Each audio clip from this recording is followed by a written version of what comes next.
If you could see the world through my eyes, vibrant purple sunrise. Mark here in Life and Fitness Files. Make sure to like and subscribe to stay up to date with content.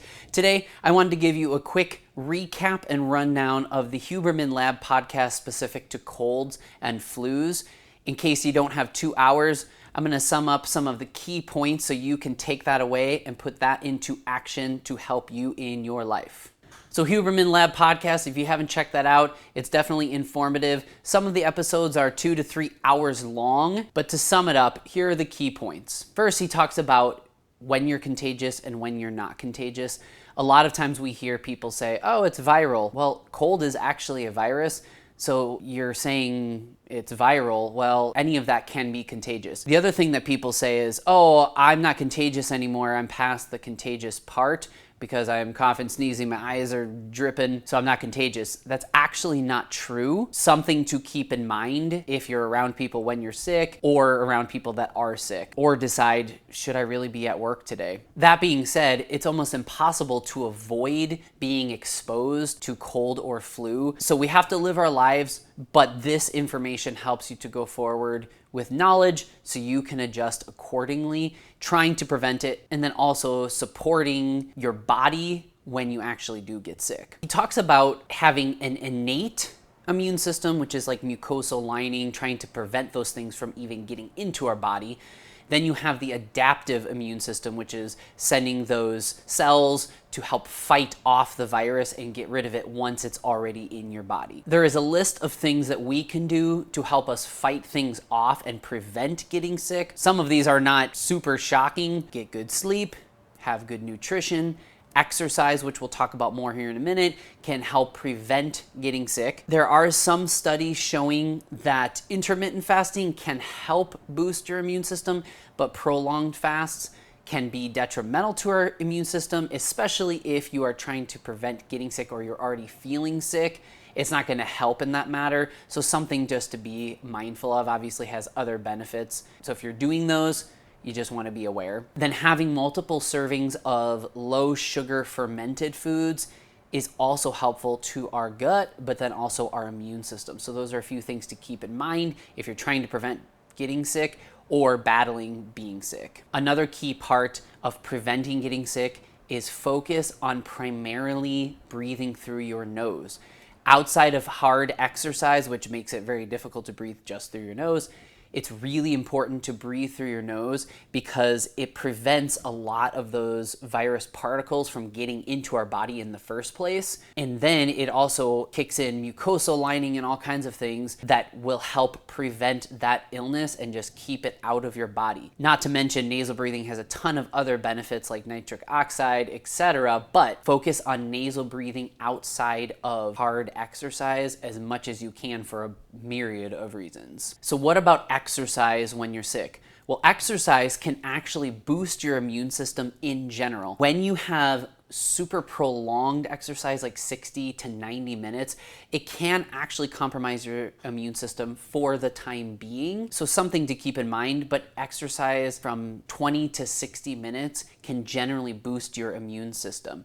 So even things like a walk can help activate things in your body to prevent getting sick. Now, what if you are sick? Should you work out? If you're feeling tired and worn down outside of some other factors, like, okay, I'm a little bit sore from working out, okay, you can still do something. Okay, I'm tired, I didn't have a great night's sleep. I'm actually feeling like, okay, something's off here. I've been eating okay, I've been sleeping okay, but I'm not feeling great. You might want to hold off because it can actually compromise your body's ability to fight off that illness in that moment. So exercise can prevent illness, but in the moment, you might want to back off from the exercise. If nothing else, pull back and reduce maybe the intensity or the amount of time. He does talk about vitamin C as being seen as this big panacea for amazing results, but the data really shows it's not really that great. You'd have to take such a large amount to see much benefit, if any, that it's not really worth it. Making sure that you're not deficient in vitamin D is probably more important, as well as more worth your money and time. So that's some of the overview and the key points. Going back, there's a few other parts that stood out to me. Washing your hands is beneficial, especially if you're around people that are sick. If you work in a school setting, you're definitely around kids that are sneezing, coughing all the time.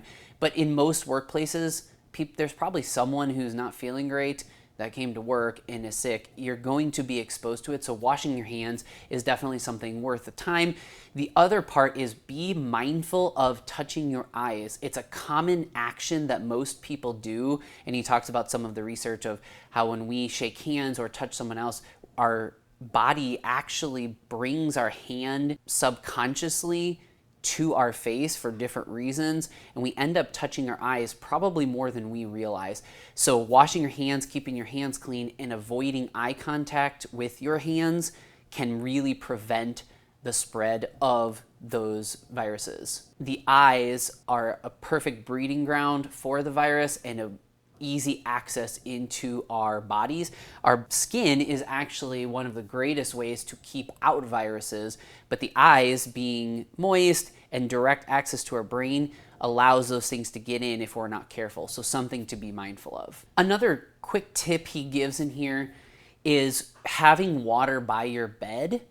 And when you wake up, sometimes we have that taste in our mouth. There's obviously bacteria going on as we sleep, and when we wake up, he recommends, and this is not scientifically based, but anecdotally based, taking some water, putting it in your mouth, swishing it around, and swallowing it. He said, oh, this is super gross. I didn't think that was that gross. But it can then bring some of that bacteria down into your gut microbiome. Some people swear by it. I have no idea. Not something I've tried, but something he recommends in this podcast that you can give a try because it doesn't take a lot of effort and no money other than water.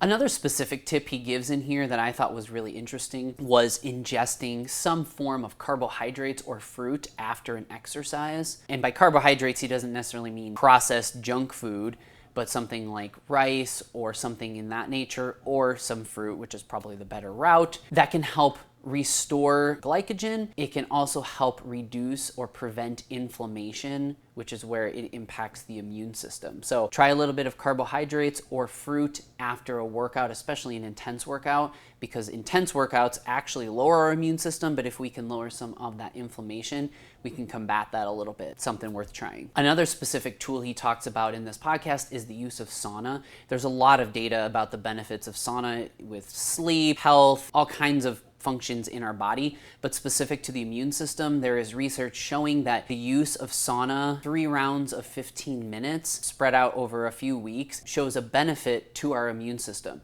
So sauna is another layer that you might want to try adding to support your immune function. The caveat to that is if you're already feeling down and kind of that, okay, I'm not feeling great, he says don't exercise, but also having that high heat and high intensity is probably not great to get in the sauna. So it's preventative, but not a great treatment if you're not feeling great. Going back to the supplements on a deeper level, he talks about vitamin D being really helpful as opposed to vitamin C in making sure your levels are good. Echinacea, not a lot of research to that, but people like taking it. There's not any harm.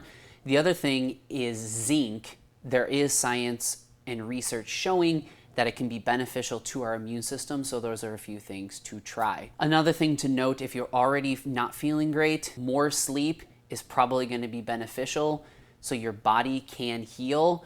A warm shower, not an intense sauna, but a warm, maybe hot shower right before laying down can be beneficial, but not necessary, and make sure you get adequate sleep. The other thing that he talks about is making sure you have enough nutrition. If you're doing prolonged fast, that's going to lower your immune system, but if you're not feeling great, we don't always have a great appetite, but it pulls resources from our body to recover, so make sure you're still getting the proper amount of calories and nutrients to give your body the resources to activate the immune system appropriately so you can start feeling better. So make sure you're eating.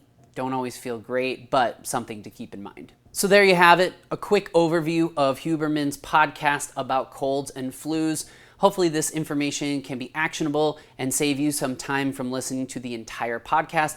Obviously, it goes a little bit deeper with some specifics, and it's very beneficial and informative, but this gives you a quick rundown so you can work on being preventative as well as what to do if you're already not feeling great. Hopefully this helps you on your fitness and life journey. Make sure to like and subscribe to stay up to date with content.